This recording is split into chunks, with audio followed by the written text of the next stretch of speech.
boss lady. Anyirira. Yes. Yes. Hi. Kawige ko mukarabye. Kawige ko mukarabye. The one and only ambassador. Class attracts class. Look at that. That's your mommy.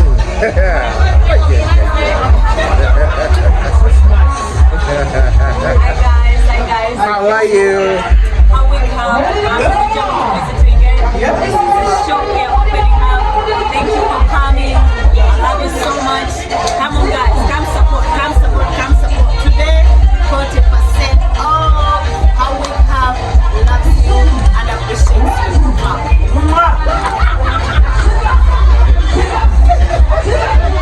Thank you. Decho, atuwaddemu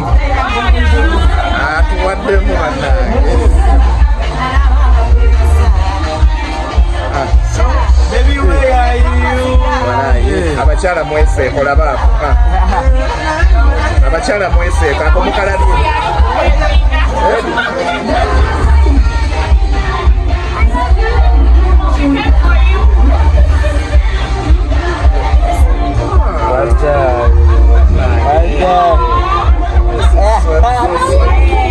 This is so emotional.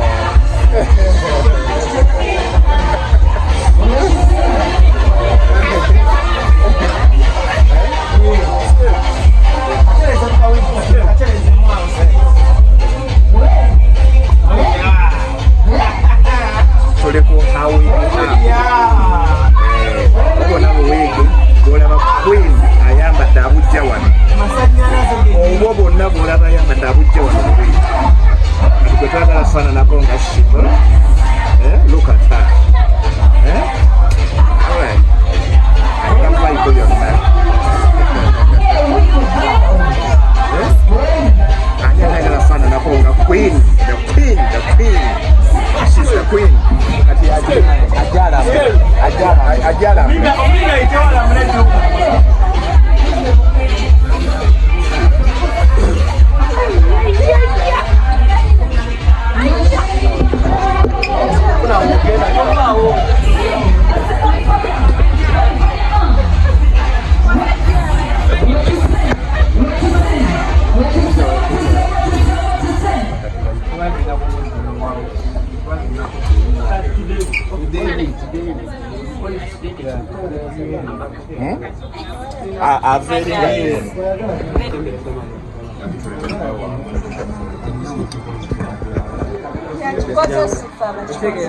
Tugenda nnyo.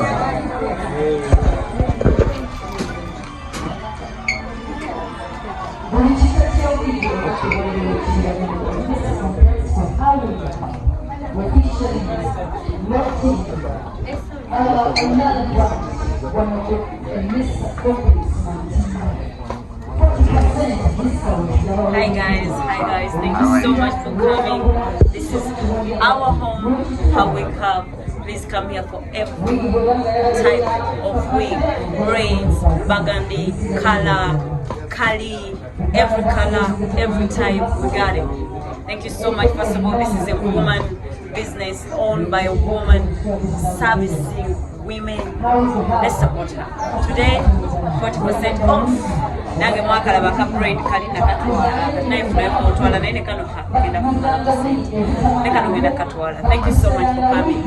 Banange kulabika obulungi ng'omukyala kintu kikulu because kikuwa obuwuliro obulungi nga bwe naawe ne weeyagala n'osobola okwagala abaana bo abantu obulungi nga bwe. It starts with you. It starts by feeling good, by loving yourself, and loving yourself is looking after yourself. Come at How We Come. Pick your favorite wig at a very affordable price. And hey, we're mindful of prices. Tetuseera nnyo naye nga togenda kulaba enviiri. Mulabe enviiri.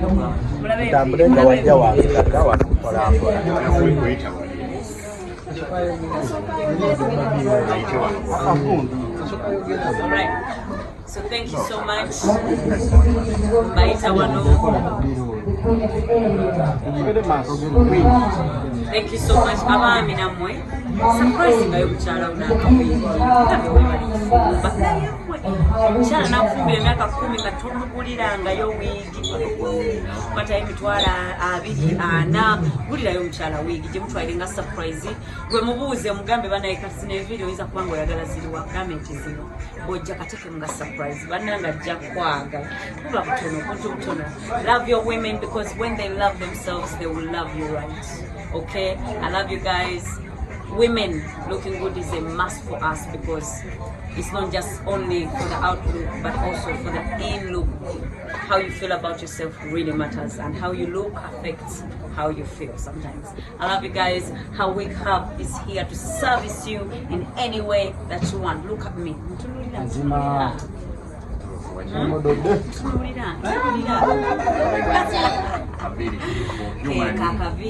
Human yenyini 100%. Segede banange ate naye wobera ko ne mukwano gonga ate okubera n'enviri ezikunyiza cyangwa omugulire okawigi wano kamutwalire ngachi ka surprise ne mugamba bugambi hawe tomugamba bugambi kamugulire mugambe mukwano wigizo sirinako buzibu naye waliwo kano hawe kabe kuwadde ekirabo okimuwe. Come on. Thank you guys. This is Her Wig Hub, one of the main shops. Thank you so much. Location. Location? Location. What do I need location? Emesa Complex.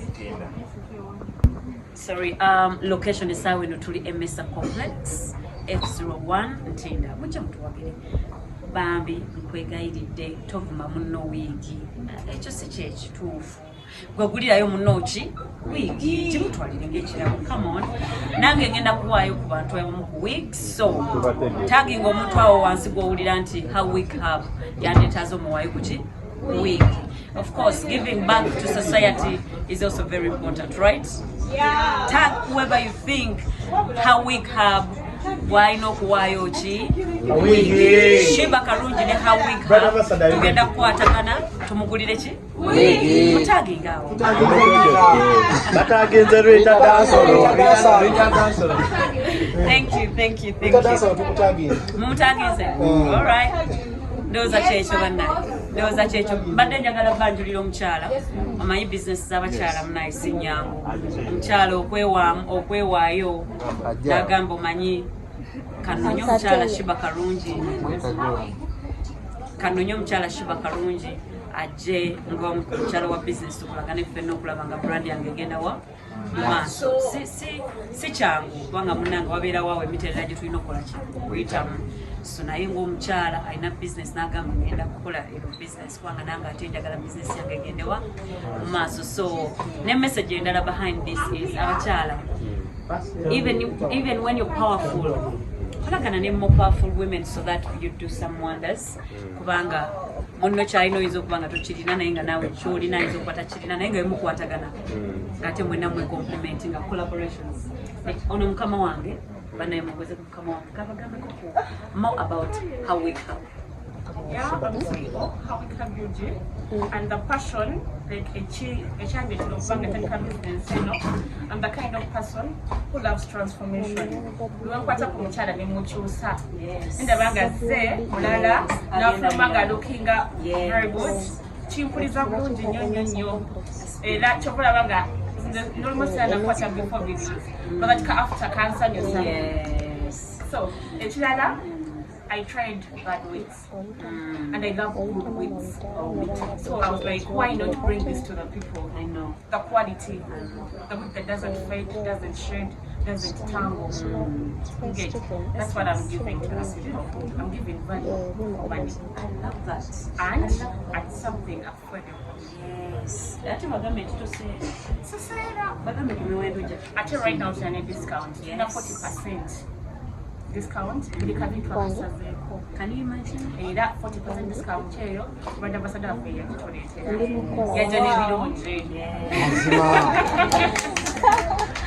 So, Jambo tabule n'abawanguzi because we're the winning team. Oh yes.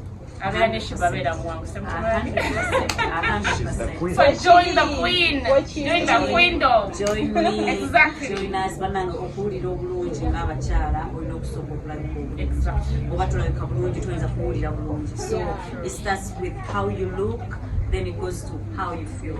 Kyobola atowuliranga obinga omuntu yenna akugamba tibanabe omukyalo oyo baanyirira nnyo ennaku zino. Ekyo kye tulina okukola. Olina okunyirira more and more each and every day because you have to invest in yourself because you are your number one investor. Ng'omulala yenna tannakuteekamu sooka okole ki? Weeteekemu. Yes. Thank you so much ladies tuli wano okubaservicinga beautiful wigs, human, 100% human at a very affordable price. Me, I can't wait to see you guys. Njagala wolokinga kapiri focus ku how we come. Ngontagina kugamba Shiba nakafunye. Nagenzeyo ne bakamba. Atera ne koyagala nga tokafunye. Era ntaginga ngamba Shiba. Ano kabiri kenjagala bagambe bakafunye. Thank you so much. How we come. Kakato tubulide how do you know Shiba? First of all, I'm a Shibaholic. I love her, the passion. It's a team we are getting the Shibaholics cut. It was so inevitable. Yeah. It Yeah. was so easy to reach for her. Thank you. And she's such a sweet person. Abasinga balooza business ya Shiba. It is okay for them to think it's hard. Bambi nedda it's not even okay. Mbeera nnyo mu position ng'abantu batwala credit yange n'ensirika. So sigenda kutuula wano ntwale credit yo business yange. I want to declare that. Sagala kutwala credit ya business yo.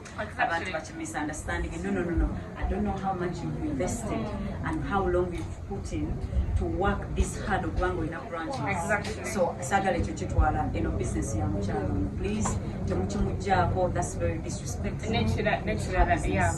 For Shiba, why you get a change? She's a brand ambassador at the owning. Yes. Like that's why I want to go close auntie. Yes. Even if it's not hard. Yes. But take it. But because I try to get you check. Yes. So please, I'm the CEO, how have you do? And I'm 5 years down the road, and she's my brand ambassador. Yes. That's so sweet.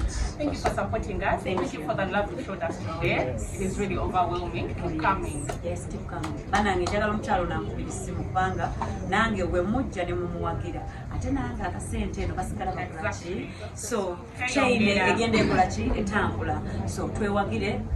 Build Uganda and buy Uganda. Thank you so much. Mwah.